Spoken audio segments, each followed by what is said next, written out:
Welcome to the Cannabis 101 podcast, your guide through the legalization and consumption of cannabis in Canada and beyond. Here's your host, Dean Millard.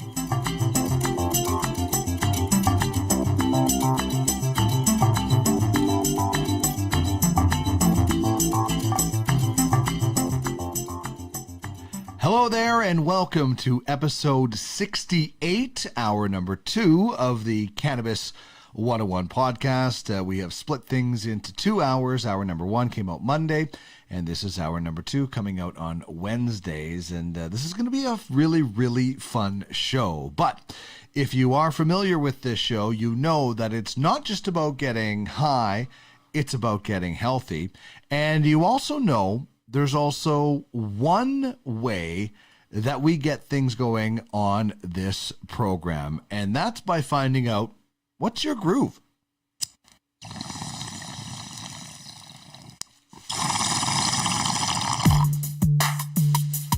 Put that in your pipe and smoke it. Can you dig it? Kinda grabs you by the boo-boo, don't it? Pipe in a crate, long in a blend. This is great. This is the bee's knees. Can you dig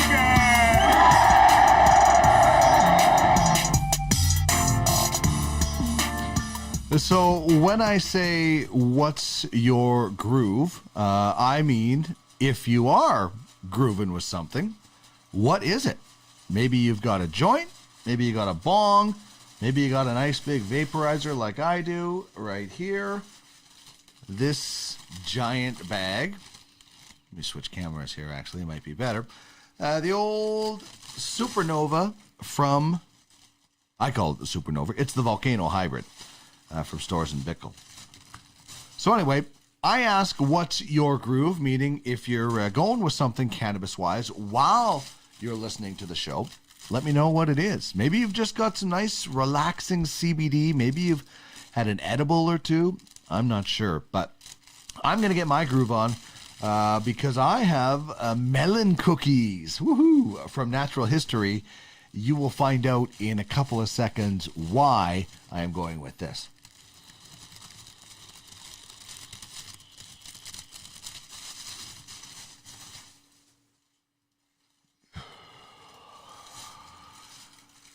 I love the Volcano. It's ridiculous.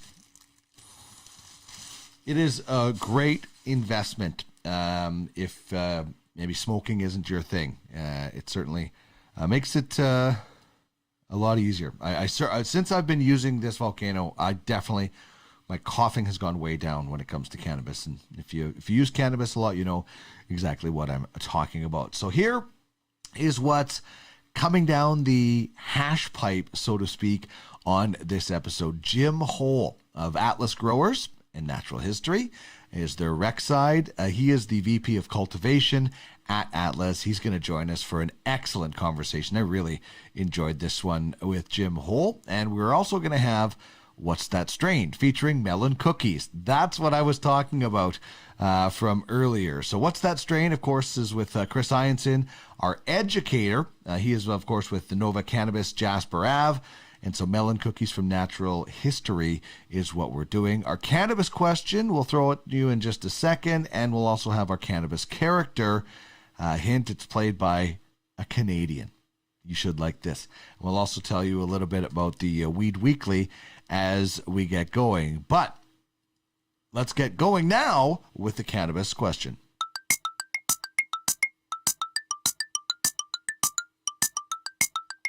It's prize time. Chime in on the cannabis question. Okay. And you could win a Cannabis 101 podcast prize pack. Pipe in a crate, long in a blend. Hit us up on any of our social media feeds or email us at cannabis101podcast@gmail.com. Okay, here we go.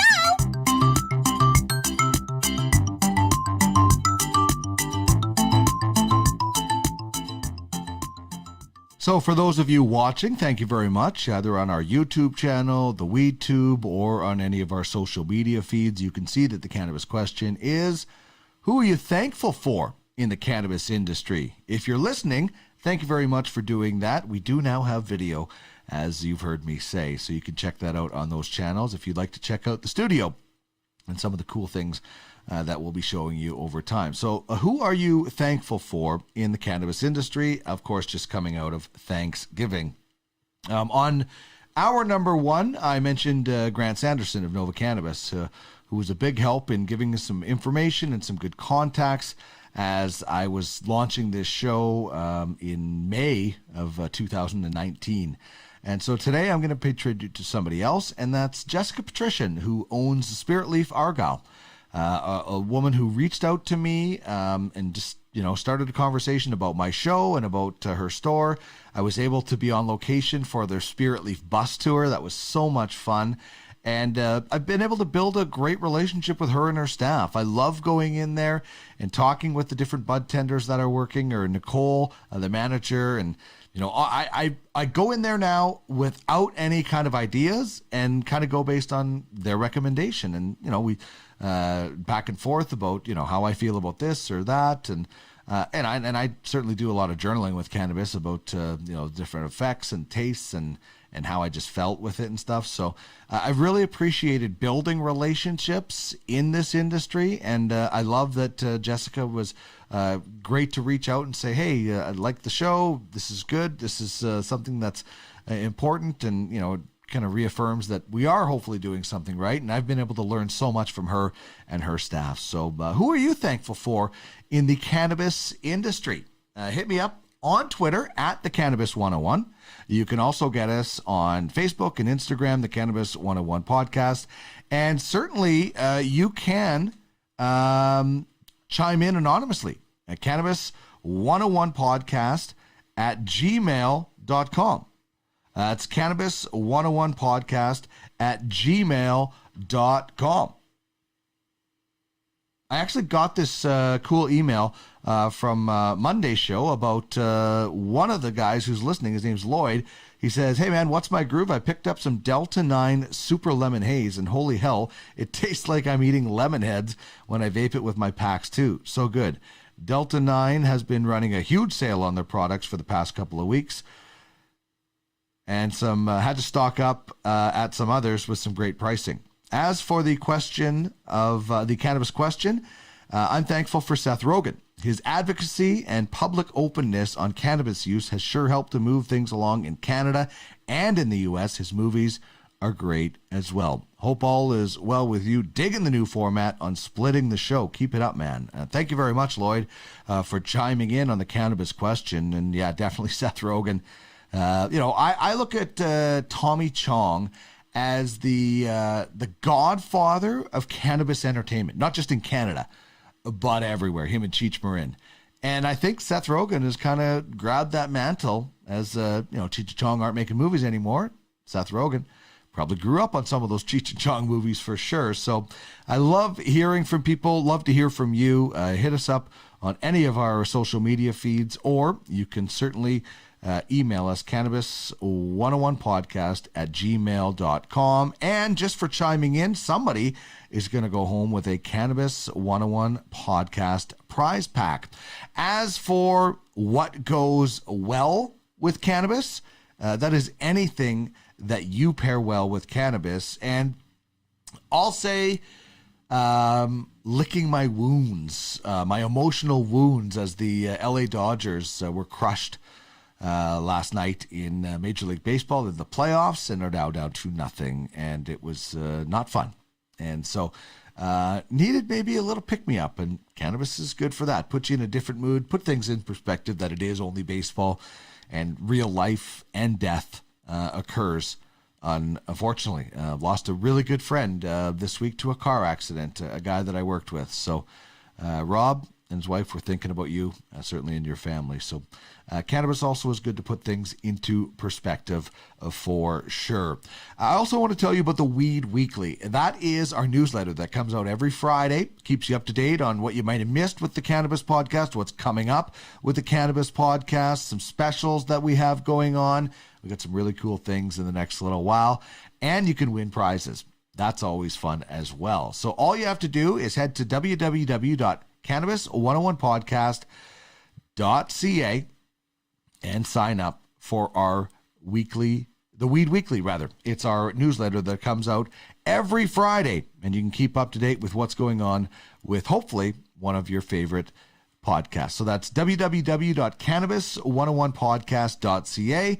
And if you sign up, you're in the mix for our weekly prize pack. All right, Jim Hole on the other side of the Weed song from the artist My Dead Dog.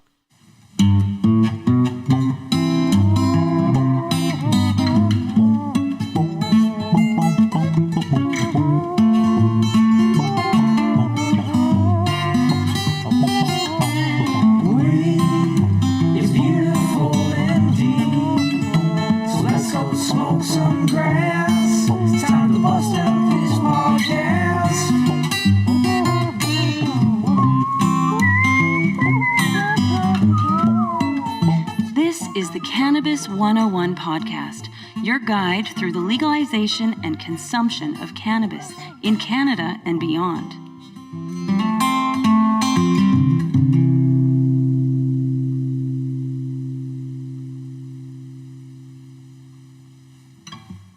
Jim, it is so great to have you in studio. I really enjoyed the time I was able to spend at Atlas recently and seeing exactly what you guys do. It's magnificent. So thank you very much for coming out and joining us here on the Cannabis 101 podcast. Yeah, it's great to be here, Dean. I wanted to kind of get a little bit of a history. I always like to tell people or ask people what they did before the cannabis industry. I think most of us know what you did, but maybe for the people that, there's a lot of this audience in the United States and around the world. Can you maybe just give us the history of the whole family and horticulture, particularly in our area? Yeah. Well, if it really goes back, excuse me, it really goes back quite a few years. When my dad, he went to University of Alberta, no real experience in agriculture, got an ag degree. Family, 9 kids in the family, a bunch of them are engineers. He decided, forget it. I want to grow. I want to grow stuff. I want to raise a family on a farm. So he came to St. Albert.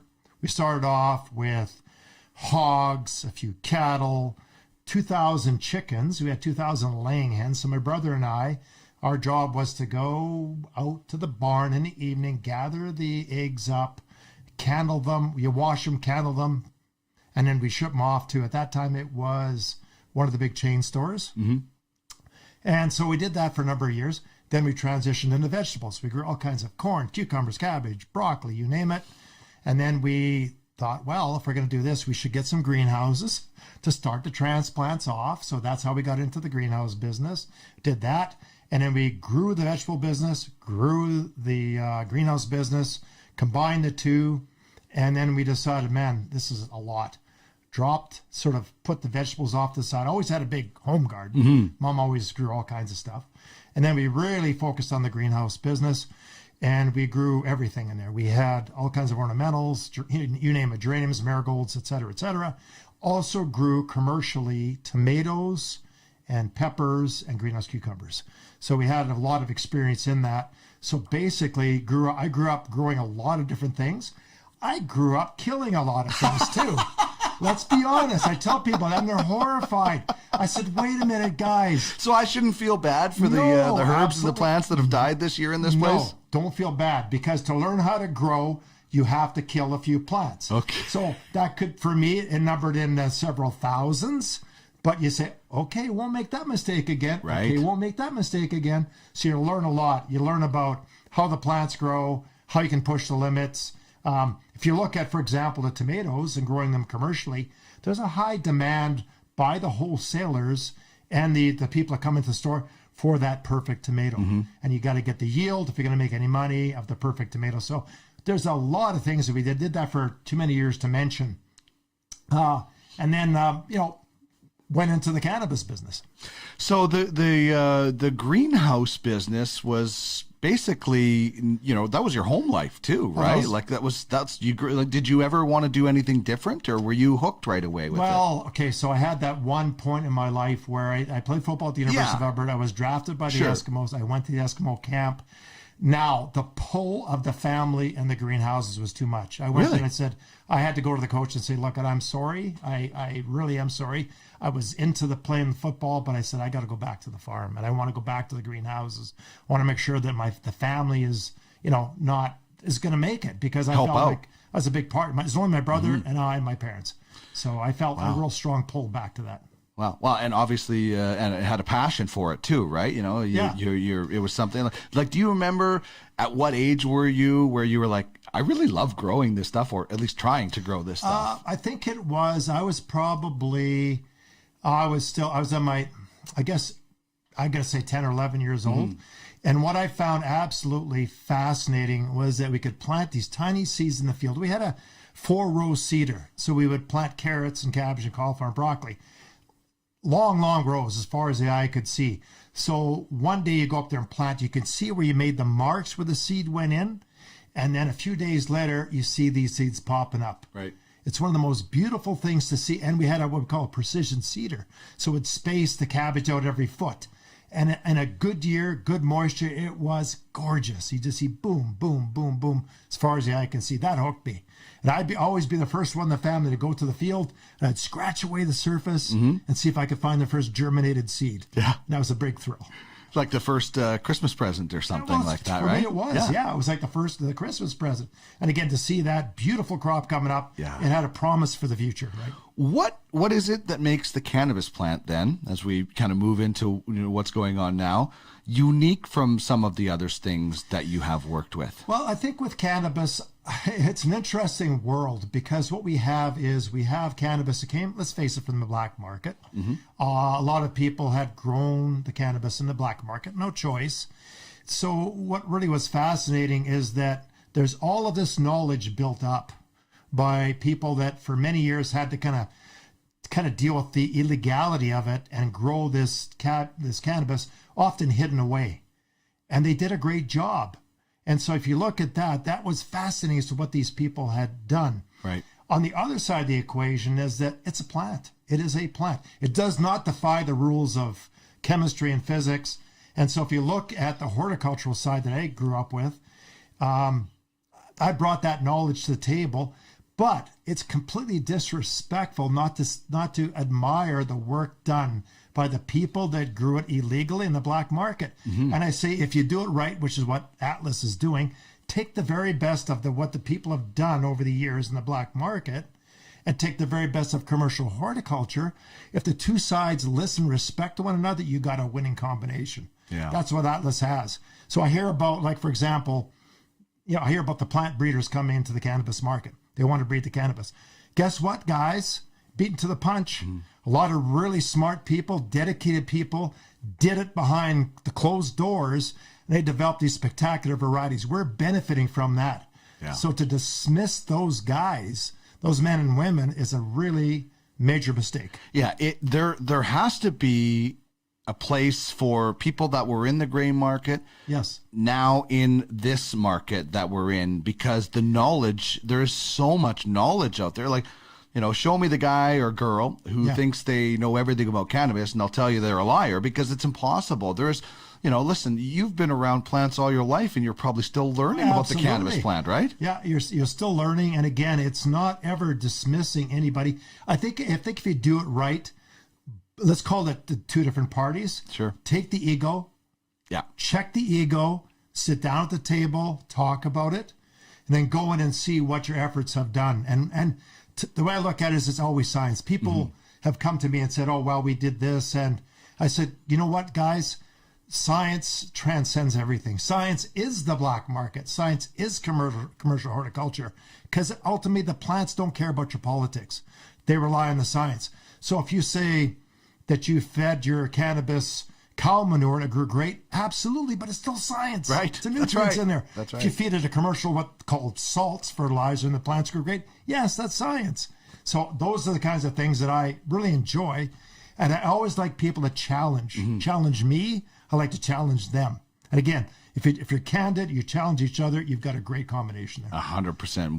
We're certainly always learning. So you mentioned that, you grew up growing and killing a lot of things, but what was your first, and when was your first experience of growing a cannabis plant? Like, did you try it a long time ago, or was it just like now? Like, what was it like? Yeah, no, it wasn't a long time ago. It was growing the cannabis occurred. Well, let's put it this way. Yeah, on people's windowsills, there's the cannabis plants, and you'd see it, and I might help them out with that a little bit.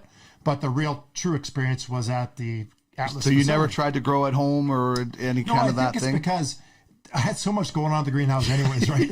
When I got home, okay, I'm done, man. Yeah, that's This true, is it. right? I got tomatoes I got to worry about and peppers and the whole bit. So that first experience when you first got into it, what was that like? So it was like, well, here it is. So we go back. This Christmas will have been 2 years, Christmas Day, when the first seedling popped out of the substrate. Really was a Atlas. Christmas present. It was a Christmas, and I thought, oh, this is something. Here it is, the 25th of December, and our first seedling pops up. And so from there, it was a matter of taking that right through, all the way from seedling to transplant, and right through to finish. So you get to see the whole cycle of the crop there. Wow. So that's when I got to see the whole thing unfold. That is awesome. So maybe let's just discuss, when, why you started thinking about getting into the cannabis industry. What was the kind of the pull? Well, I've been approached by, so cannabis, as we know, it was coming in, going to be legalized. The anniversary coming up this weekend. That's right. That's right. And I had people come to the greenhouses and say, hey, we'd like you to be part of this team. Part of it was they wanted to actually grow in the greenhouse. And I said, well, that's not going to happen. We've got, I said there's odor issues, right? If you're having weddings at one time and the regulations wouldn't have allowed it anyway. No, it wasn't going to allow it. No. So I said, thank you, but no thank you. And then a few months went by, and then Sheldon and Clint, whose property that the cannabis facility is on, came to me, sat down, had a chat, and they wanted to explore whether or not I'd be interested in doing this. And I thought, yeah, I love plants. I love challenges. This makes perfect sense. So had you thought about it before? Like, was when legalization is announced and this is all going on, are you thinking this could be a natural for me? Or, what was the process like for you? Well, I think we always joked about it on the family. Sure, yeah. All we need is one crop in the greenhouse. We can all retire. We're done. Just grow one crop, just one crop. So that was always the joke. Right. But in the back of my mind, again, it being a plant and it has such a unique history. Sure. And a lot of division. Yeah. And I thought, man, that's the next challenging plant that I'd like to explore and grow. Because I just, again, to me, it was a challenge on different levels. It was a challenge to perfect the techniques of growing. It was a challenge to break down the sort of the stereotype of this particular crop. And I thought that I could assist in both arenas there. So it was something that I was wanting to jump into both feet. I think you've been asked this before, but and you mentioned in our conversation, your mom was pretty liberal and open about it. The whole family carries a lot of weight in horticulture. Right. Were there concerns? Maybe your mom would be like, "This is a great thing that you guys are doing. It's just growing, right? Yeah. In essence, it's doing what you guys always did. It's just a different plant, which is now legal. It carries a stigma, but what do you think about that?" Well, I think with the family, I know mom and dad were both very liberal. And I think mom's attitude was if it's going to help, whatever it was that would help people, she was in favor of it. And she was not judgmental. And she didn't, if you are doing something that's going to benefit you, you're not hurting other people, she was fine with that. So there was that. But I have to say that there was the concern from family members about, wow, Jim Hole's greenhouses, family reputation. Would that create some problems? My brother was kind of, boy, I don't know. My sister-in-law was, I don't know about this. This is going to be, I think we're going to have people upset. But what convinced my brother and my sister-in-law on that front was when an elderly lady came in and said, I know you're going into the cannabis business. And there was kind of that pause. What's going to happen? say? Yeah. And she said, I don't use cannabis now But if I ever need to use cannabis, I want to know that I can get it from reliable people like you that I can trust. Right. And so she was very open to it. And that was the clincher. That was like, okay. There's another side Yeah, of this. and she was not like again, an older demographic. And so then we still waited. Okay, what are other people going to say? You could hear the crickets going, chirping. Nothing. No, people were, it's going to be legalized. They're fine with it. It doesn't mean that everybody wants to use it or everybody thinks it's wonderful, but there wasn't any pushback on it. Yeah. I just think people thought that is just a natural progression for the whole family. That's what I heard. It's, Dean, you're right. I mean, that's what I heard. There was kind of like they thought it made perfect sense. That was the next step. And I think because of the fact that they thought, okay, now we have commercial people who are involved in commercial horticulture getting into it, that makes it even that much more legitimate. Like if these people are prepared to do it, they're bringing their techniques and their knowledge to the table. That's got to help the industry, and I believe that is the case. Well, what that elderly woman was talking about is the essence of legalization, knowing that your cannabis or your product is safe, right? Yeah. And that is what that the stamp of approval and the reputations that you're trusting, as opposed to let's face it, my cannabis was here's $50, give me whatever, and that's what it before legalization. I to be honest, I thought like Maui Wowie and Acapulco Gold were stuff Cheech and Chong made up in movies. I had no idea there were strain names. So there's a lot of information to learn, but people want to learn from credible sources, and that's what legalization has given them, I think. Yeah, I think that's exactly it. They want that, and when I hear about people saying too, well, the black market, it's cheaper and that, and I don't think people realize where things can go sideways with cannabis. Like for example, pesticides. Yes. Zero tolerance for it in there. You cannot be spraying these different things. Somebody who has a pest problem not in the legal market would spray just to control. And that's right. In some respects, I understand it, but again, you're endangering people. The other thing is the heavy metals. Cannabis is notorious for pulling up heavy metals. In fact, hemp was used in Chernobyl to pull up the radionuclides to kind of and take it so that the plant would extract it. Wow. They could take it out, and now they're cleaning up that soil. So cannabis is very adept at pulling up things that aren't both good nutrients and heavy metals that aren't good. So you look at selenium, you look at all other kinds of lead, other heavy metals that aren't great for human health. So you've got to be aware of that. So it's something that Health Canada, very strict on that. I appreciate it's a pain. I won't don't kid yourself. It's but it has to be. But it has to be. It just has to be that way. Yeah, it's the same reason.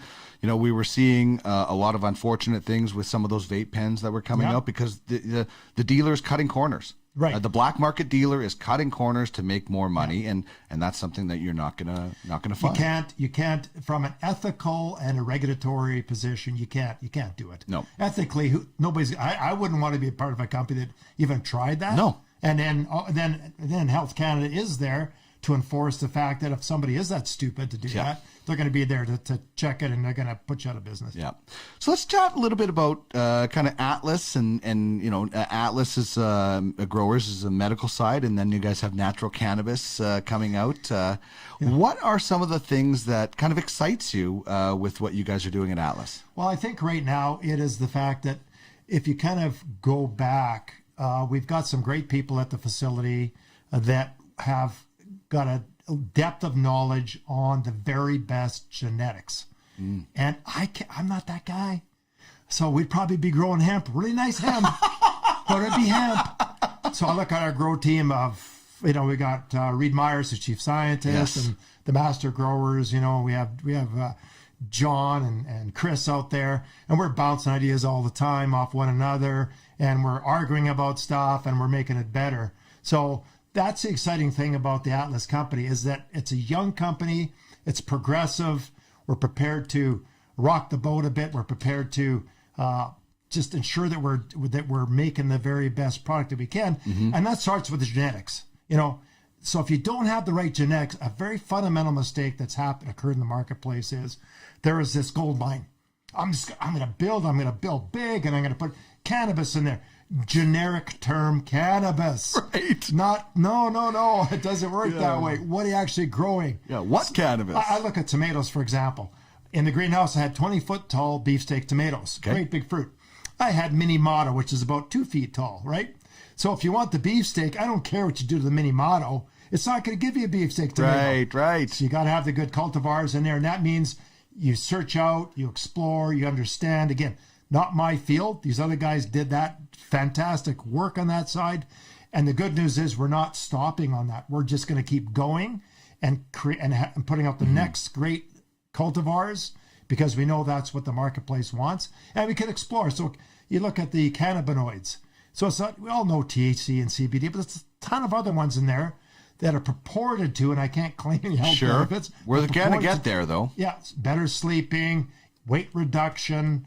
I know people that do, for example, they give some cannabis to their pets. They give some of the CBD. Yes. Not trying to get them high, obviously. No. And again, I'm not endorsing that, but I hear anecdotally how much that's helped their pets. The pet market's going to explode here with CBD. I think it will. Yeah. So that's kind of where. So again, exciting that we can get have the best genetics and then take it, and then when you have the best, growing it to extract the very best from that particular plant. Yeah, and that's the thing. You can have the best growing setup and everything, but if you don't start with the right product, it's like if you go buy a bad steak, I don't care how good your barbecue is, it's still going to be a bad steak. You can't pour enough barbecue sauce on that, or salt. It's like not the old West way. Well, let's throw some salt on it, right? Exactly. Salt pork or whatever.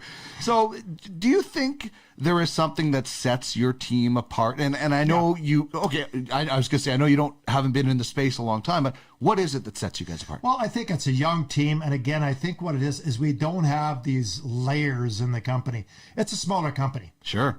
So we've got a smaller grow operation. We've aligned ourselves with some others that really are going to be under very close scrutiny by us growing out our genetics. Right. And we can test it. We can test it in-house and see what's happening there. But the people at the top, you look at Sheldon, the CEO of the company, and Jeff, our what a CEO, brilliant mind. Yeah, and Clint, it's on his farm basically. But these guys, it's not these layers. We go and we talk. They're out today. We're joking. We're talking about how to make things better. That didn't go so great. That went great. And then our grow team. And you look at on the processing side, we got some real experts in the lab that I'm just fascinated by, extracting all different cannabinoids and packaging up all this product. So there's no end to the exciting things that are happening out there. Yeah, I mean, we did LA Kush Cake, and we were talking about Sheldon's background of entrepreneurial stuff. Yeah. Like he sounds like he was a child prodigy when it came to the business side. Is it one of those places too where everybody gets to throw in some input, or is it like these are the experts, let them do the work? Because some places work differently, where it's like only this guy who knows this is allowed to talk on this,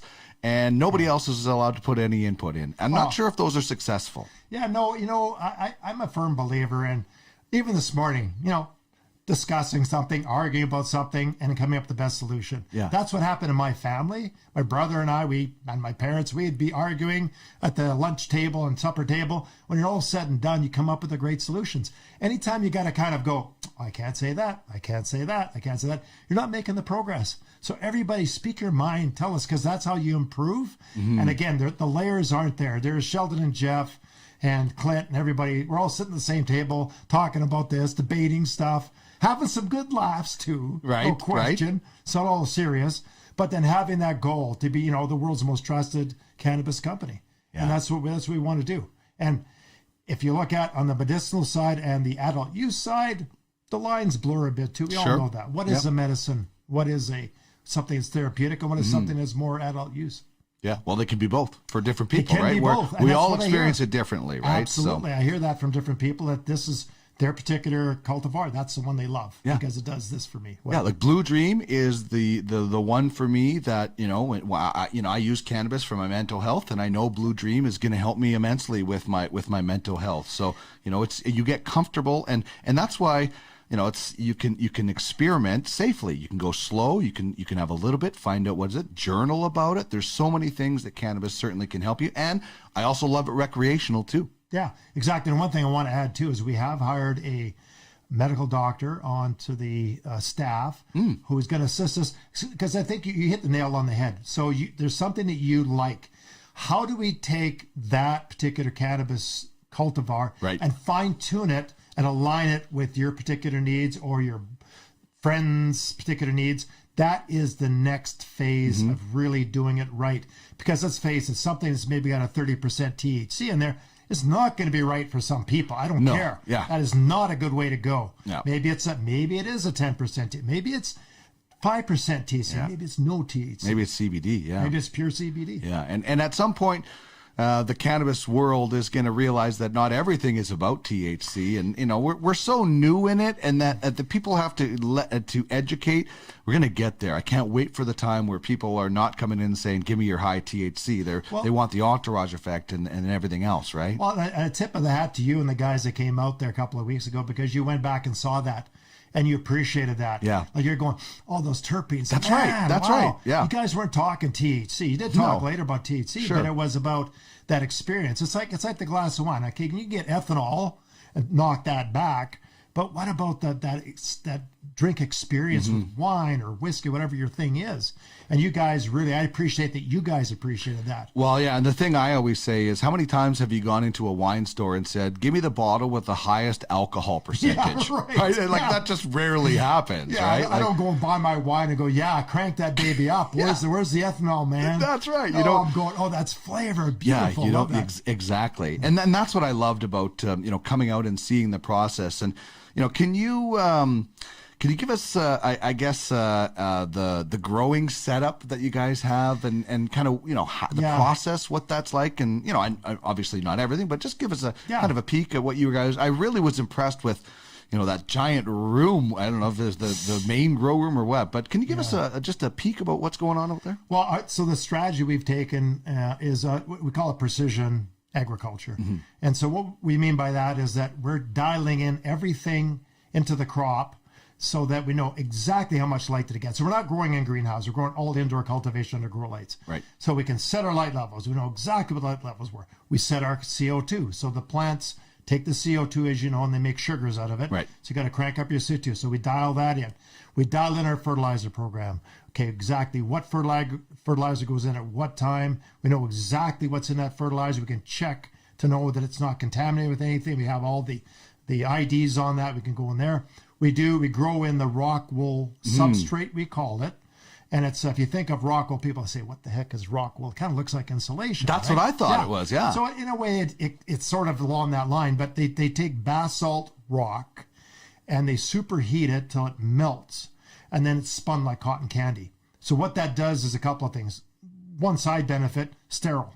No disease issues, nothing. Clean, 100% clean. And then it sets up the right sort of configuration with the fibers to give you lots of air and good moisture retention capacity. Right. And then, but it has no nutrients in there. So they're all hydroponically fed. And so we dial that in, and we know exactly what's going in. And then we can, to ensure that we're on the right track, we can test out the buds, and we know exactly what's in that crop. We know the cannabinoids, different types of cannabinoids, the different types of flavonoids that are another one there, terpenes, it's all there. We got a report, so we know we're on the right track. And then again, the thing is with indoor cultivation is, it's not just, compared to greenhouse, people say, why do I grow in the greenhouses? Well, yeah, you can grow in greenhouses, but in the winter time, you get less light, summertime excessive, well, lots of light and maybe too much heat. So how do you get the consistent crop? So what you grew in January isn't the same as what you have in October. Right. So that's not a good thing. People want consistency. If you're going to be buying something like fruitcake, you want to know that it's the same January, same October, and you're happy. You don't want your wine to change. You don't want your cannabis to change. You don't want your podcast to change. Everything in life is about consistency, and cannabis is. You want me to pick up melon cookies today and be just as happy as the melon cookies I had 3 months ago. Absolutely. Or whatever it is, right? That's what it is. It should be within that very narrow band. You're not going to want to see this huge fluctuation in that quality or the sort of the parameters of the terpenes and the THC and CBD. What is your favorite part of the growing process, at Atlas that you guys are doing right now? Like, it sounds, it's a little different than when you would go out and find that first sprout, right? But what is your favorite part about the product? Maybe it's finishing. I'm not sure. But. Well, I think if you look at it, I would say there's a couple things that I really like. I like to walk into a grow room and see that uniformity and knowing that if you put in 1,000 plants, 1,000 plants of equal quality come out. Right. That reaffirms that you made the right choice on your growing parameters and your substrate, the Brock wool and all that, your fertilizer program. And then finally getting to the end of the production and seeing all the big fat buds on there. Yeah. Now, I'll tell you, to be honest, I had to get an education on the buds. Sure. I can tell you all about tomatoes and cucumbers, what the fruit quality should look like, blah, blah, blah. I had to get schooled on it. They said, well, no, those buds are kind of skinny. Oh, those are kind of larvae. And so I'm going, okay, guys, inform me. What's going on here? And they would say, okay, well, that's a little bit stretched out. We want to have these nice dense buds. So I finally graduated from bud school now. So now I know what looks good, but I wouldn't, again, let your guard down. Take that, get these guys who know their product from homegrown or whatever, listen to them. They'll tell you what the good looking buds are. And I can say, okay, I can tweak this temperature. I think we can get there, and get it to that point where we got just what we want. Yeah, it's awesome. Those rooms were great, and you can push the plants aside to be able to walk through. It's just such a great room. Do you know how many plants would be in a room like that? Yeah, you got over 1,000. Wow. Just over 1,000 plants in a room.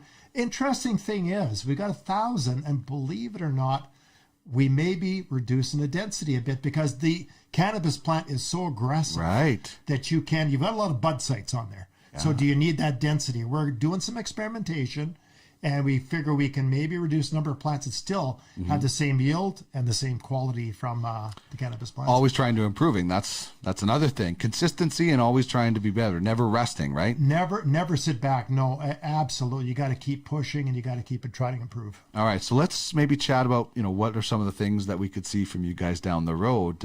Sneak peek. What do you got coming? Maybe some concentrates, extracts, strains. I'm not sure. What do you guys got? Well, we got a lot of the so we're really, again, there's all the value added products, right? Like the pre-rolls. So this is a whole new game. At first you're thinking, we're going to grow flower buds, and we're going to do some extraction. So we've got all these different products coming out. One that I'm excited about, and it's kind of it's not on the market yet, not there yet, but I'm really excited about is some technology on patches. Oh, yeah. So patches, there's a company out of the United States. Like the transdermal patches? Transdermal. Yeah. The trick with transdermal is that having the right formulation so it actually goes across and through the skin. And to date, a lot of these patches have been mediocre.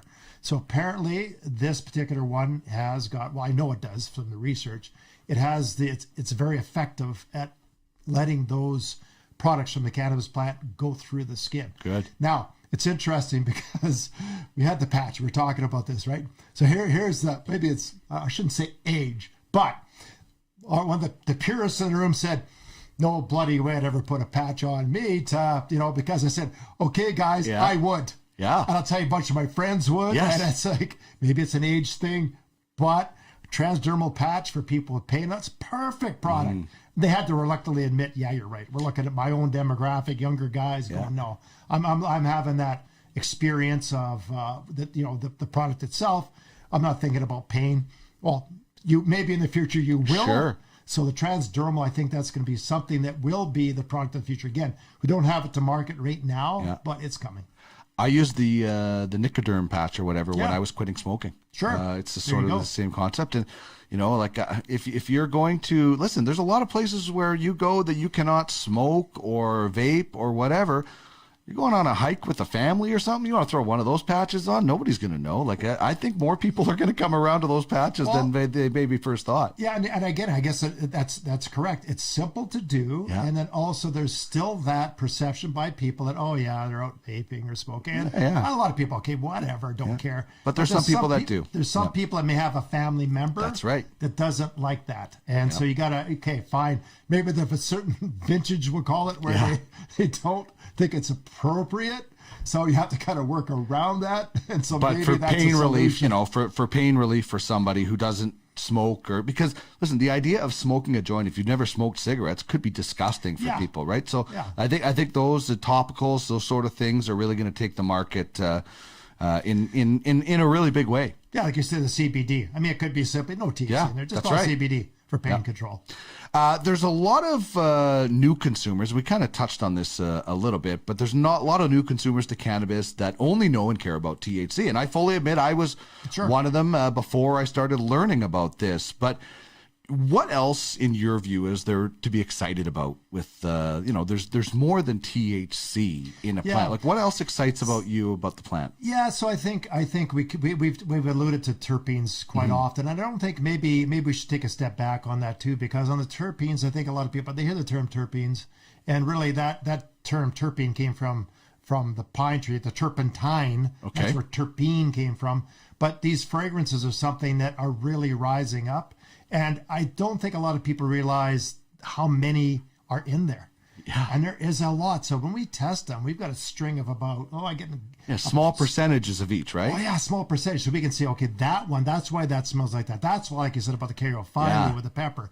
There's the humulene that comes from, it's common to the hops plant. It's only cannabis's closest relative.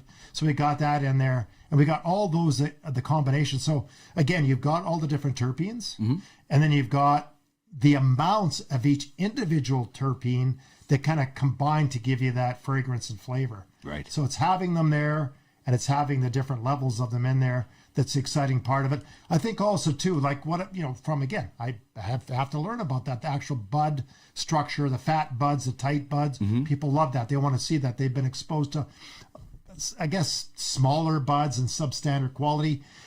One other thing that is absolutely critical, we haven't talked about yet, curing of the cannabis. Yes. Curing of the cannabis. So crucial, right? Crucial. Absolutely. And so you get to the halfway mark once you harvest. So our technique is we go in the grow rooms, cut at base level, hang it up, take the carts out to the drying. Which we saw, yeah. So now if you don't deal with the proper curing, like tobacco, you end up with two things can happen. Too wet and warm, mold fails, can't sell it. Too dry, it all falls apart. So nobody's going to take tobacco and have it crumble in their hands. Nobody, if the people had pipes and cigars, what do you have? You have a humidor, right?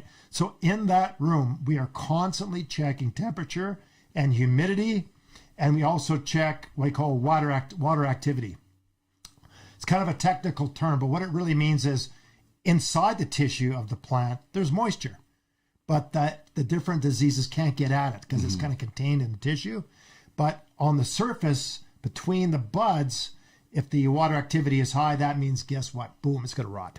You're going to have mold growing out of it. Yeah. So we monitor water activity, temperature, humidity in the room, in and out, so that when that bud goes in, it is nice and flexible. Then we have these packs we put in our plastic bags called Integra packs. Right. And they just keep it at the correct humidity. Everybody needs to have something. You got to have that. If you don't, you've got just dried out lawn grass. Yeah, trust me, when I get my bud back and I don't need a grinder because it's so dry, I'm not very happy. You need those packs in there, and you're right.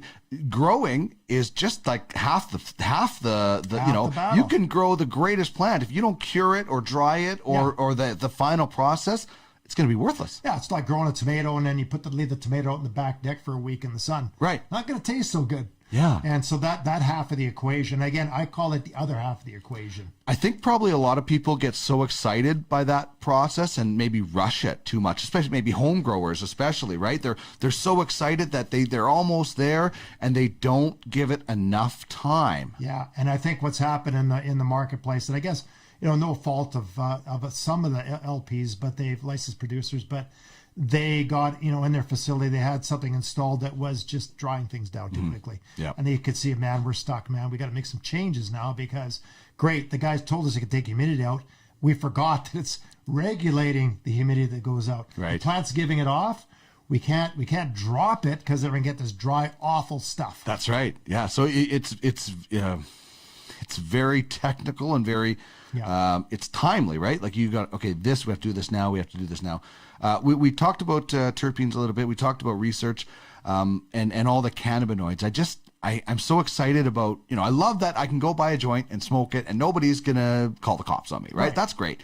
But I also love all the cannabinoids we're going to learn about and the different benefits from this plant from scientific research. That's what really excites me because we're going to learn so much about the plant. And I think this is what's going to maybe opened some eyes to people who were closed-minded to cannabis in the past. Well, and that's why Atlas has done a smart thing in aligning themselves with two big institutions, Harvard Yes. and University of Alberta.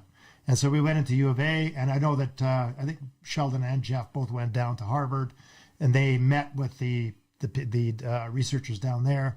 And again, we're a medicinal cannabis company. Yes, of course, we do have the adult use product as well, but we're looking at how do we actually benefit society, because that's why Sheldon got in the game too. He had people, and a lot of people in their families have different ailments, cancers, and things like that. You're looking, what can I do to either reduce pain or use it as a medication?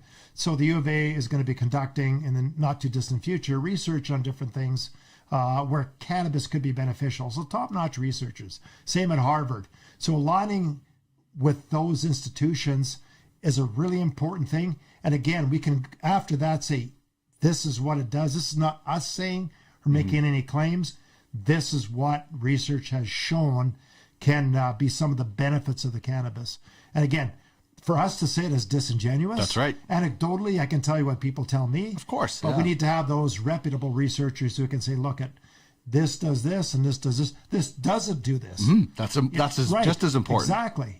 So, but I think we're going to see a lot of things spinning off from that, whether it be like particular diseases that afflict the human population, and maybe let's call it minor things like sleep. How do I have a better sleep? You think, well, that's not a big deal. Yeah, it is a big deal. You can't sleep, get a good sleep, you're not productive. Yeah, sleep is the foundation of my mental health. If I have a bad sleep, I wake up, I'm not doing that well. So we're all in the same boat and everybody to different degrees. And you're right.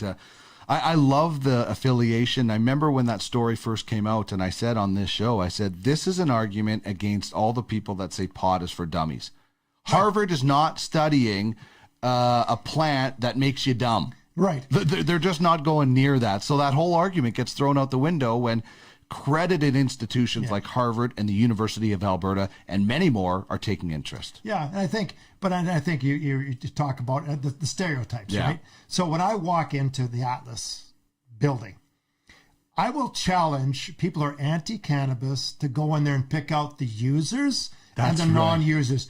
Knock yourself out. Try to find them. You think they're all stoners. Like anybody's used it knows that's not the case. Yes. But these stereotypes persist. The people are coming in the door who are users are sharp. They're sharp people, got their act together, show up on time. They're not high 24 hours a day. No, they're not high 24 hours a day. Yeah. And that stigma is the kind of the worst part about this cannabis. Well, it's the worst part about trying to convince people is they're closed-minded. Dean, how about you and I kill it today? Yeah, let's get rid of it. Kill it right now. We're getting rid of the stigma. Take that preconception of cannabis user, throw it out the door. Yes. It's done. It's over. It is out. It is out. All right, let's wrap up with this. We're coming up this weekend to the anniversary of legalization, so another opportunity to celebrate. What do you think is the next big thing in the kind of the cannabis industry? I'm always interested to find out what people think. Well, I think the next big thing is going to be, I think edibles they've been out there, and I think there's still some issues with how do you kind of regulate dosages and things like that. I think the next big thing will be to, again, we talked about it a bit before, looking at the individual. How do we, for some people, no, it doesn't, they don't want it, they don't need it, whatever, that's done. How about for the people that want to use it, both as adult use or adult use medicinally or both? Mm-hmm. How do we take it to the next level and take care of that person's needs? That requires really to sit down and do some investigation on what the needs are, and actually a little bit of trial and error, maybe, so to speak, without going too far, to see where does a 10% THC, is that right for you, or is it 12, whatever it is. That's kind of the next thing there. I think, again, the various delivery systems will be the next thing. I talked about the patches, and I think we're headed down that road of how do we now not just get the right product for the right person. What about the delivery system? Right. Some people don't want to smoke. They don't want to vape. They don't want to do that. Yeah. Not going to do it. Yeah. They would prefer an edible. How do you kind of really fine-tune edibles? How do you make it so it's good for a wide number of a great percentage of the population that just simply do not want to do with the conventional usage of the product? I feel sorry for the person that thinks you can only smoke pot. Yeah, I know. You know, because there, as you mentioned, there's so many things. Like I said, I think topicals are going to be big. Those patches, just drinks, edibles. You know, so I think there's going to be just more variety. Yeah, and I think we're on the cusp of having some breakthrough on the research about some of the really solid benefits that you know, could be on the Alzheimer's side, perhaps it could be on the muscular dystrophy side, or you know, if that's the, who knows? I don't even want to speculate on different diseases that people have, but there could be something there, and at the very least, I'm not saying cure, but at the very least making their life much better because of these different cannabis products. Quality of life is so important, you know, especially if that time of life is near the end. You want to be able to give that person as much quality as possible. And I don't think anybody, I've never heard anybody say cannabis is a cure-all, but cannabis, like CBD, for example, I'm not sure if it's going to help people with their Alzheimer's effects, but it might reduce the agitation that they feel, and it might be better for the caregiver as well. So there's a lot of benefits to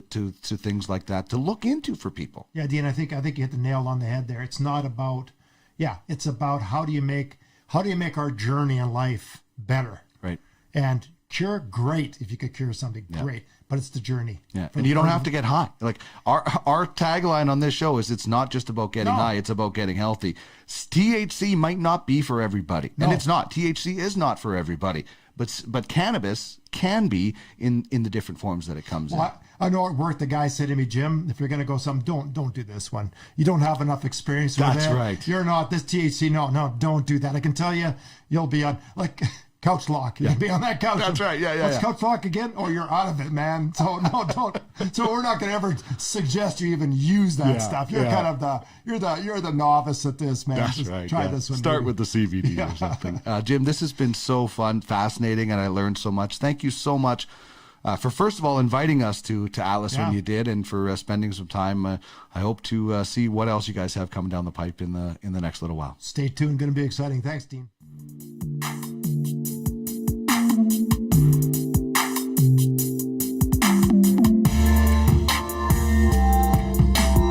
This is the Cannabis 101 podcast, your guide through the legalization and consumption of cannabis in Canada and beyond.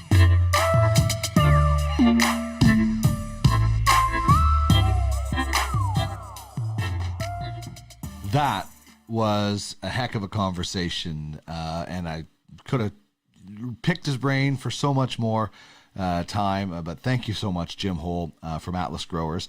And we are going to feature one of their creations on What's That Strain, coming up with Melon cookies. So that was certainly a lot of fun. And we also had a lot of fun with one-hitters with Jim Hole from Atlas Growers. You can check that out later on in the week as we get to know his cannabis history. And we kind of took a growing perspective of that.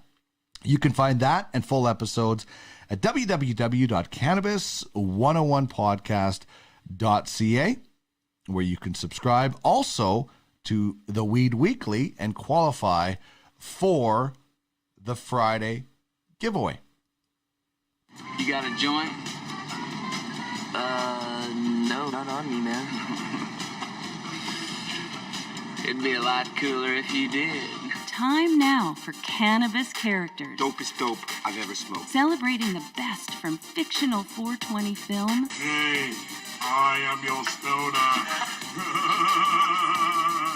and beyond. Baby girl with that man. Is it heavy stuff, man?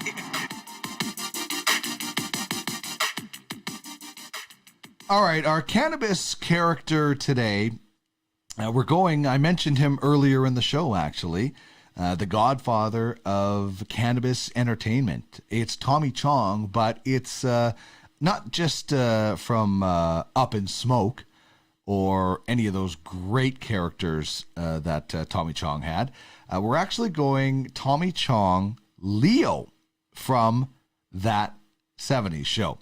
And if you're watching, you can see a picture of him and Hyde right there. He is the godfather of cannabis entertainment, along with Cheech Marin, of course.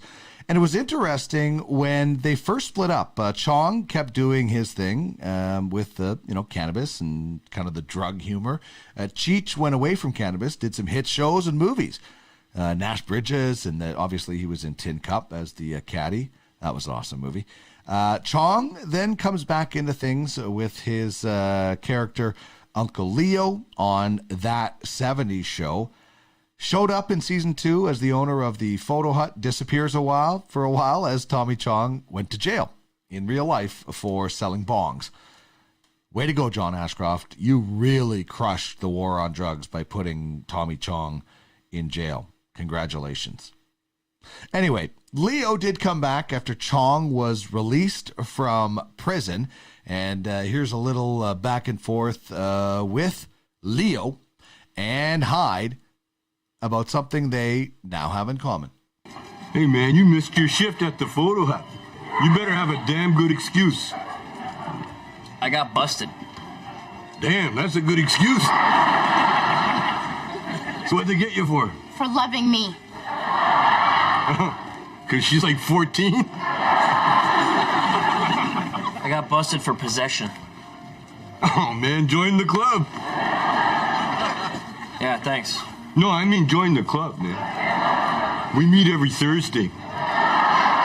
We're trying to raise money for a field trip to Amsterdam. So there you go. Tommy Chong. By the way, Leo, the character, would be 100 years old right now. He appeared in 5 total seasons on That 70s Show. Leo, played by Tommy Chong from That 70s Show, is our Cannabis character this week. What's that strain? Let's find out with Chris Ianson, Nova Cannabis store manager and educator.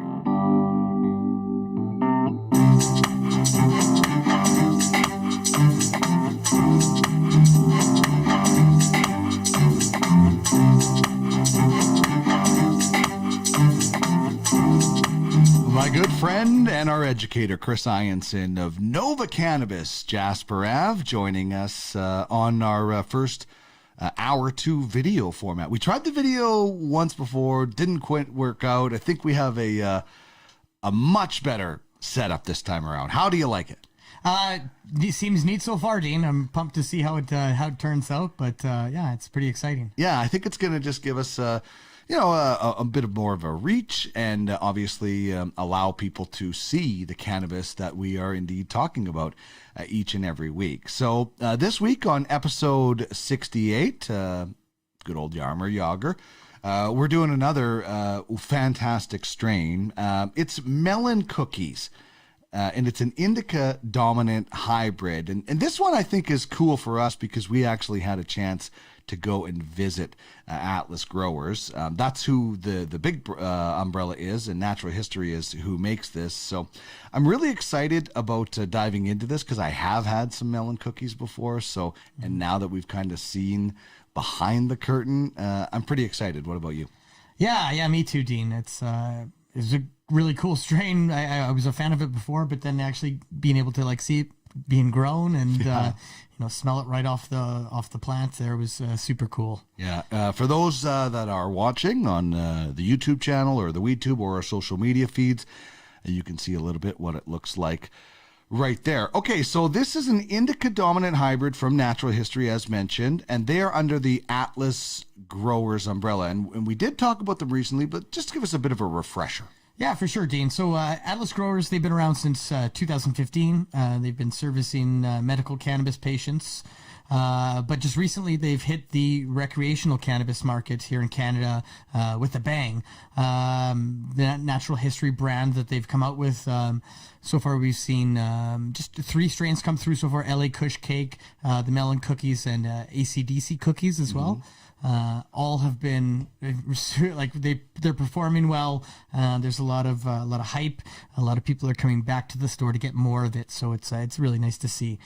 And another cool thing about Atlas here that's kind of new news with Atlas. It was announced that Atlas Growers they've partnered up with AltMed, and it's an alternative medical enterprise out of Sarasota, Florida, and they're going to be bringing Atlas Thrive, and it's a variety of product formats like transdermal patches, transdermal gels, tinctures, and capsules.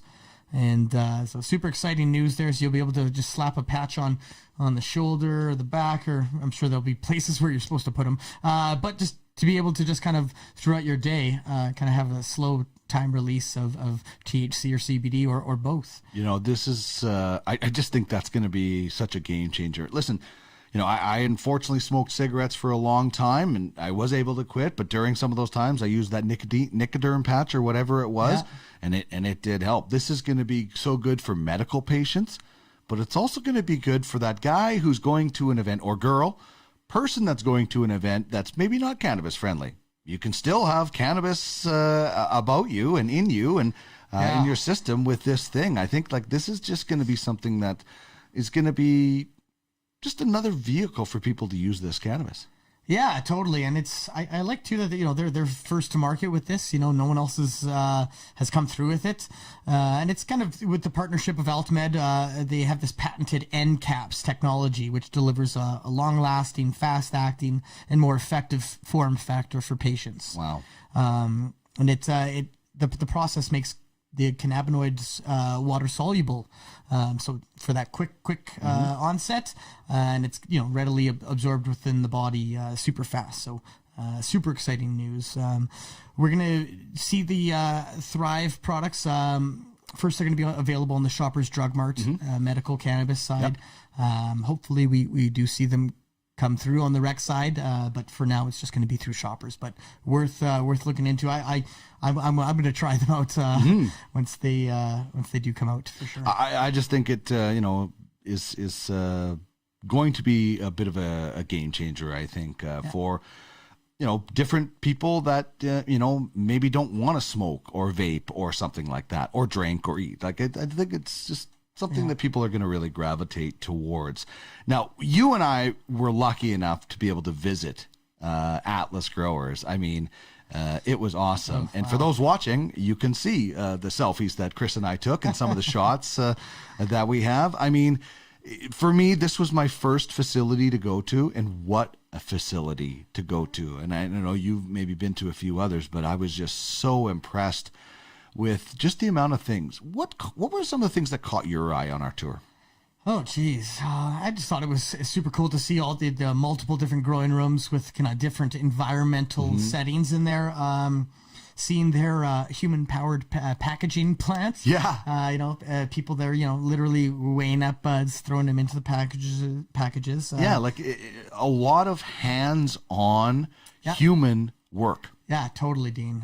Which I think is important. I don't want that automation. I want the human touch with my bud. I also was a big fan of seeing that extractions laboratory there. There was a lot. It was like a chemist lab. A lot of stuff that was way over my head. But it was super cool to see, and plus, it's a testing facility too, so they can, test their products. Also the mother room, which we didn't really get to go into. We just peeked in. Yep. But it was neat to know that, right? Yeah, it was neat to see how big those plants were in the vegetative state there, and it was just awesome to see. I don't know. I was a big fan. In those big grow rooms we went into. The size and everything was consistent. And, I had Jim Hole on the show today. So lucky to be able to talk about things with him. And that word consistency came up a lot in the conversation. Like they want the melon cookies that they grow in November to be the same as the melon cookies they grow in July. And everything in that room was uniform. I loved, and he explained this in the interview, but the rock wall that they use for their growing, the ability to just be able to move those beds apart if you needed to get through. Like it was just so almost perfect. Like one plant looked the same as the other, which you've grown and that can sometimes be difficult, can't it? Oh, for sure. Yeah, it was weird. Sometimes some of the rooms we were in, it felt like you were in like the Matrix, where it was just like all the plants were all at the same height. They were all trimmed up to the same height. It was it was like they were clones of each other. Yeah, perfect. Yeah, it was really cool to see. Because when I grow, that's not the case at all. Yeah. So it's one of the things that I really liked too, and I'm just going to bring up the picture for those watching. The little corner picture of Chris and I is in the curing room and the drying room. That was a really cool process to get through, and Jim and I talked about that. You can have the best process you want. If you screw that up, it's all for naught, right? Yeah. That's something that probably home growers rush too much, but that was cool to see how they did it. Yeah, totally. And cool to see that. Yeah, they are doing a full focus on that. I've heard that, from some of like the bigger guys, there's less talk about the curing. They grow it, they dry it. It's a rushed process. Yeah, sometimes it gets rushed, and curing your cannabis, locks in some of the flavors, and it's definitely worth doing. So it's nice to see that they are doing that. Mm-hmm. I like some of the concentrate that work that they're doing as well. Yeah. Just being around that much cannabis for me was crazy. Holding a bag of, I'm like, I've never seen, I've got the selfie up on the screen, but seeing that they're working on some of the other stuff in that concentrates room that we kind of got to the lab or whatever you got to see. Man. It was just really neat to see that, they're doing so many different things with their flower. We talked about the patches coming out, but they've got some concentrate work going on too. Yeah, big time. I felt like we spent a good amount of time in that lab there, just talking about stuff, and they have that isolate machine where they can actually isolate certain cannabinoids there, so they can have CBN, CBG pulled right out, which is so important because we're going to see so much more about those different cannabinoids down the road. Yeah, absolutely. It's there's over 100 cannabinoids out there, so that we know of. Yeah, that we know of, right? So it'd be cool to see them bringing out more options and stuff. I was also super pumped on the tour, Dean, when we got to see the jars of the samples. Yes. Of some of their new strains that are going to be coming out in like the season 2 of Natural History. Yes. Holy crap. Some of that stuff just looked amazing, and the smell too. It did, and it was part of the seeing everything on the tour was amazing. Being able to see this is how we get from seed to store, whatever it might be, but just the conversations I found that I was able to have as we were going about this question or this. For me, I'm very new to grow. I don't know hardly anything about growing, so I went in with zero knowledge basically, and how it was explained to me by these guys, the different people that we met, I could actually understand it. So I love the conversations that we were able to have with different people about questions and seeing things, and I love the hands-on. So bravo to Atlas. Was there anything else that I've missed here? I don't want to miss anything that we talked about because it just was so fun and so educational. Yeah, I think I don't know that we missed anything. I want to echo that sentiment too, though, about the guys that did tour us around. It was just great.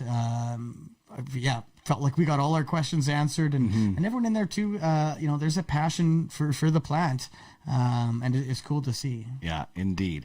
All right, so let's get to a little bit of the history of Melon cookies, and for those of you at home watching, there's a nice look at what this bunch looks like. Oh my goodness.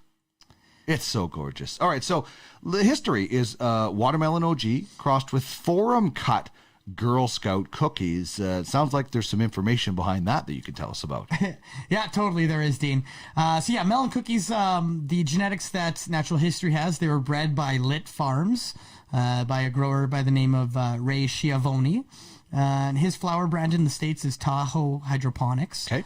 And a big shout out to Reed from Atlas. I just got to do that right now. He hooked me up with some really cool informative insider info that we're going to share with you guys here. So with the Forum Cut GSC, this is the original cut of Girl Scout cookies that was passed around the IC Mag forums, which is the International Cannographic Magazine Forum. So we've heard of pre-98 Bubba Kush as being something special. Is this kind of like the special original version of Girl Scout cookies sort of thing? Yeah, like I have heard that. I've seen that online, and I've also seen opposites too. Just with the cannabis industry, there's hearsay, who did it first and stuff like that. But I definitely found that the Forum Cut was one of the originals, and like I said, it was passed around the IC Mag forums by Ghost of Always Be Flowering Genetics. Okay. I love that name. Nice.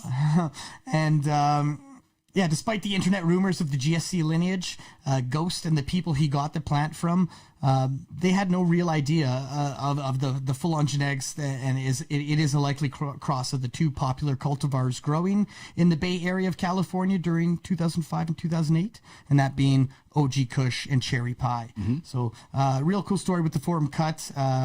And it is a kind of a tougher strain cultivar to grow. You really got to kind of know what you're doing with it. So kudos to the guys for bringing in that Forum cut. And then we got the Watermelon OG, and that is a Watermelon Skittles crossed with an OG Kush. And there's two very good breeders that have this plant by name. Yeah. And it's Dying Breed Seeds and Lit Farms. And no, Dying Breed says that their cross is Watermelon Skittles and OG Eddie, and Lit Farm says theirs is Watermelon Skittles and the Tahoe Hydro OG. Both have claimed that the other has not bred the plant but stole the cut from the other guy for breeding purposes. There's been some harsh words thrown around on Instagram about this. Let's hope these guys don't meet in the parking lot at 3 o'clock after school or something by the bike rack here, eh? See you at the monkey bars. Yeah. But wow. The cut that Atlas is using for their melon cookies is the one that Ray had from Lit Farms. Okay. And Lit Farms has only put out an F1 version of the Watermelon OG. Yeah, with that, that's what Atlas is using. They've got the F1. Right. And listen, Atlas loves a challenge. I found that out from my conversation with Jim and for meeting those people. So this would be something that'd be like, yeah, this is a little bit difficult. Let's do it. Yeah, really. With the genetics in that Forum cut GSC, it comes with distinct desirable bud structures, but it's been known to have an intersex issue, so hermaphrodites can come from it, right? Due to the nature and how the GSC was bred. So it's kind of a trickier plant to grow, and you've got to really monitor any kind of males popping up in within your grow room. But it's the structure of it, and also the how it's a tougher strain to grow. It's not super easy, but it's going to give you kind of optimal genetics. Sure. And so that's why Atlas is kind of going that route. They don't like to take the easy way out, which I absolutely respect. If it's easy to grow, let everybody would do it. Yeah, let someone else grow it and work on something really cool and different. Okay, so the website is www.naturalhistory.ca. It's kind of still being built. There's not a lot to it right now. There's just the homepage, but there's a lot of cool stuff coming on the way with this website. Yeah, absolutely. I had a talk with Sheldon recently, and he kind of mentioned that the website is going to be launching pretty soon here, and it's going to be super nice. So for now, we've just got that splash page, but stay tuned, keep checking on it. And I hope to on that website they're going to show the coming soon stuff sure. too, with the new stuff that we can kind of like get our mouths watering for in advance. Yeah, no doubt.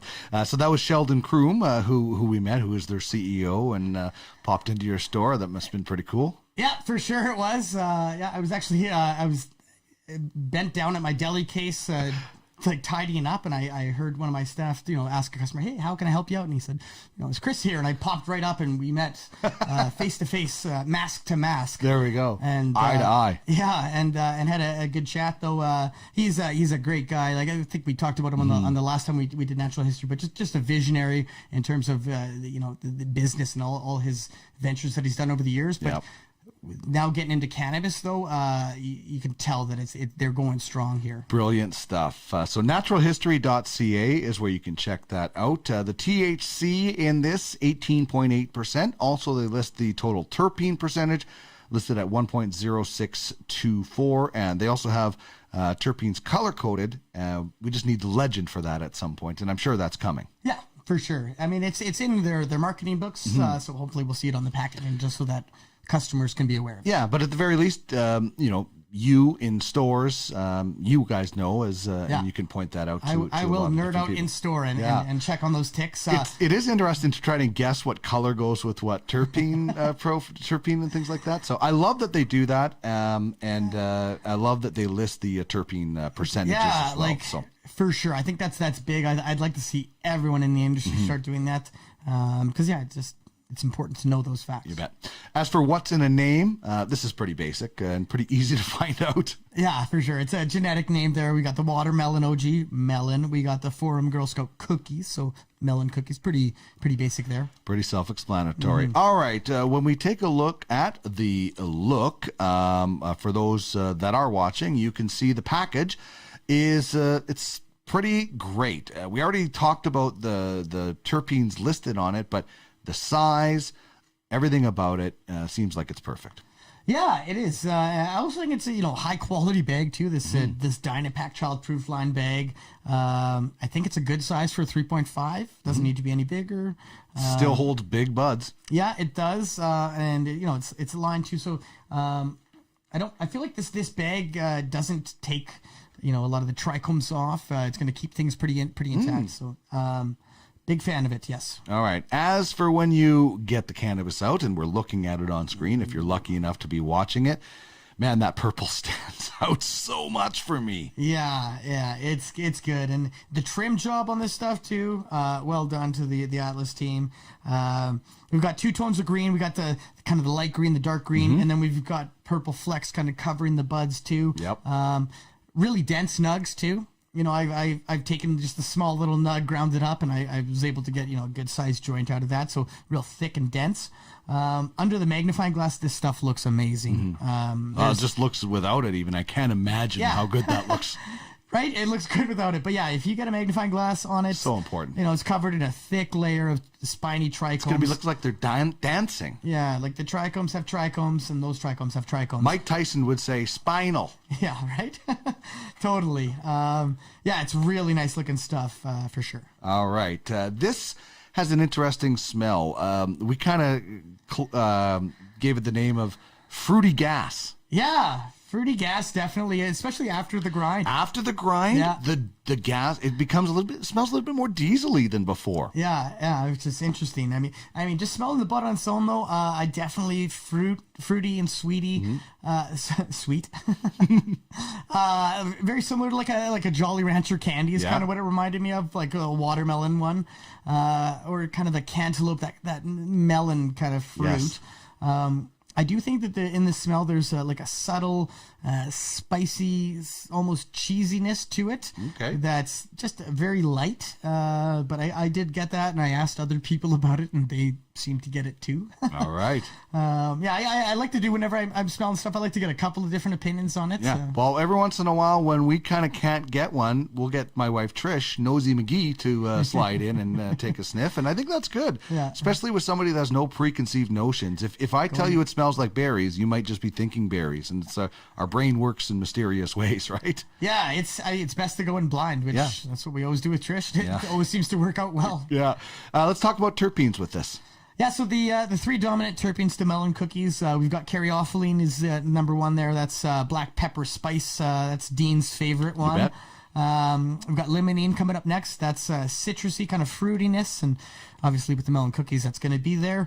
And then myrcene is the 3rd dominant terpene, and that's kind of the earthy kind of like cloves flavor. Okay, I've started to fire up the Supernova. That's the volcano hybrid using Click and Collect that I was able to grab from your store. Seems like a long time ago. Yeah. that I got this, but man, this thing is awesome. So I'm warming it up. Tell me about your experience. We want to point out that everybody does react a little bit differently to cannabis because of our own genes and our DNA. But what was your experience with this? Yeah, so my experience, Dean, super euphoric high. Not too heavy. Like I didn't, melt into my couch and not be able to move. So that was nice. It was kind of like an active indica. Very smiley. So when I smoke it, I just smile a lot. Life just feels good. I couldn't stop smiling when I smoked it. Matilda from Atlas, she actually warned me that I would feel this way. Nice. Before I actually tried it, and she was right. She was bang on with that. That's a great warning. Yeah, warning. This cannabis is going to make you feel amazing. Yeah. So that was really nice. I found also was very relaxing effects on the body, and a real enjoyable head buzz that just kind of floated me right up to the clouds. Highly recommended. Actually, one of my good friends, Bobby, he had sent me a text just yesterday. We went to BC on a trip recently, and tried out a bunch of cannabis we can't get here in Alberta. And he's kind of one of I smoke quite a bit with him. And yesterday he texted me, "You were absolutely right about natural history. The Melon cookies is bonkers." Yeah, so it is. That was really nice to see. Okay, let's get to the 3 W's as I fill up the bag. Who, what, and when is Melon cookies good for? So who it's good for? Intermediate smokers and up. Anyone who's had a long day looking to unwind. I also think it's really good for someone like me. And just, the cannabis enthusiast. If you're Experience, looking for, yeah. You're looking for a nice flavor, good smoke. What it's good for, Dean? Right after dinner. I really enjoyed it a few times right after dinner. Like a dessert almost. Yeah, it is quite a dessert cannabis cultivar for me. Just with that sweet flavor and the euphoric effects, it just complements a nice dinner. When it's good for, pretty much any time of the day, which I love getting these ones where, I can start my day with a wake and bake and feel amazing and not too sedative or chilled out. Get some stuff done. And then even in the evening too is great. So it was, for me, it was kind of all day long. It was a good smoke for me. All right. So the sweetness continues in the taste, does it not? Like Yeah. we smelled it and we're tasting it as well. Sweet in the melon fruity taste. What else am I getting? I'm trying to think of it, but what do you remember? For me, it was it reminded me of I got serious grape, kind of the berry fruit on the inhale, and then I got kind of a spiciness on the exhale a little bit. I also commented here like very smooth smoke and super easy on the throat. I don't know if that has to do with the taste, but it's I just found that it's delightful to hit. Sorry, there's a little bit of cheese in there too. That's kind of what I got too. Yeah, A little bit, yeah. Super nice. It's really smooth, and I right after our tour, I picked this up, and man, it's so good. It does not disappoint. I'm really looking forward to having some of this a little bit later because I think it's going to make for a good night. Melon cookies, indica dominant hybrid from Natural History. It's definitely worth picking up using Click and Collect at Nova Cannabis. And hey, we're going to celebrate another anniversary this weekend, Chris. Not you and I personally, but legalization is celebrating another anniversary. That's right. And, there's going to be stuff going on, I think, a lot. Tell us what you guys have going on. Yeah, so for the second year legalization, October 17th, we're going to be having, at all of our stores, we're going to have like a 420 specific sale, which I can't really get into the details, but there will be, if you're in a Nova store at the 420 time, there's going to be pretty crazy deals. We're not really making a big to-do with it this year with what's happening in the world and COVID We have and to be social careful. distancing. So we're not looking to have DJs or big parking lot party here, but we're definitely super proud and happy to be doing this. And it's going to be come down and celebrate with us for a quick little stop. Can you believe we're going into year 3 of legal cannabis? Like, I still sometimes pinch myself when we're doing this show that we're actually allowed to talk about getting high and getting healthy with cannabis. It is just, sometimes I just think, like, am I dreaming? Like, is this real? I echo that sentiment, man. This is like the dream career for me. So, for me to get up every day and, I go to work in the cannabis industry, and educate people. I love it, so man. great. So this Saturday between 4:20 and 5:20. That's right. I'll see you there. Sounds good, Dean. This has been a lot of fun. Melon cookies from Atlas, from Natural History, under Atlas Growers. Obviously a company you and I both have a high amount of respect for. Very grateful that they were able to give us a quick tour. And for those watching, we'll throw up a couple of more pictures as we say goodbye for this week. Thanks once again, Chris, for joining me. We'll talk next week. Happy anniversary this weekend. Thanks, Dean. Thanks for having me too.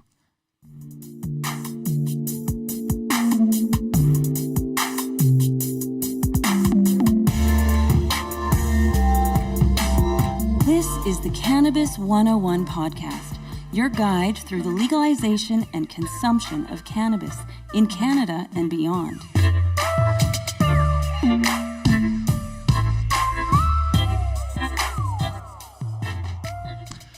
All right, that's going to pretty much wrap things up. Want to remind you that if you're listening to this, you can watch us on our YouTube or the WeTube channel or any of our social media feeds.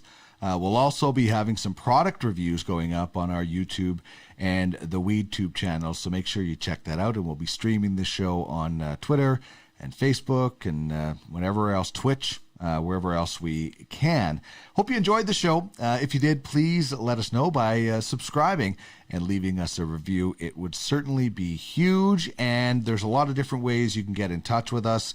Namely, if you'd like to be involved in the program as a guest, or if you think you'd like to do some advertising. We're starting to bring on some sponsors on board, and we will certainly get the word out about you and your product. You can hit me up on email, cannabis101podcast@gmail.com. If you'd like to get on the show as a guest or an advertiser, please let me know. By the way, hour number 1 will come out next Monday, featuring David Wiley of the OZ and This Week in Cannabis News, as well as Malcolm LaBelle of the Green Generation Co. in the business of cannabis. We did have hour number 1 this week, so you can check that out at the cannabis101podcast.ca. We will have another cannabis question and teach you some weed words of the day come Monday, and past episodes can be found at the website. You can also find more podcasts and shows of a different variety, namely sports, at www.podcastalley.ca. I have sports and more, tracking the draft with Craig Button, and fantasy fun time with myself and Jamie Thomas. All right, big thanks to Jim Hole of Atlas Growers for joining me on the program. It was such an honor to have him and have him share some knowledge with us. Always appreciate learning from new people in the cannabis industry. And of course, Chris Ianson from Nova Cannabis, Jasper Ave on What's That Strain. We did melon cookies from Natural History under the Atlas Growers umbrella. So I highly recommend that. Don't forget to chime in on the cannabis question. Who are you thankful for when it comes to the cannabis industry? That's going to wrap things up for me. Thank you so much for joining us. If you missed anything, check out cannabis101podcast.ca for past episodes and more. We'll chat again on Monday when we bring you hour number 1 on Monday. Thank you so much for joining me. As always, we end things with the marijuana song from the artist My Dead Dog. And remember, it's not just about getting high, it's about getting healthy.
You got a joint? No, not on me, man. It'd be a lot cooler if you did.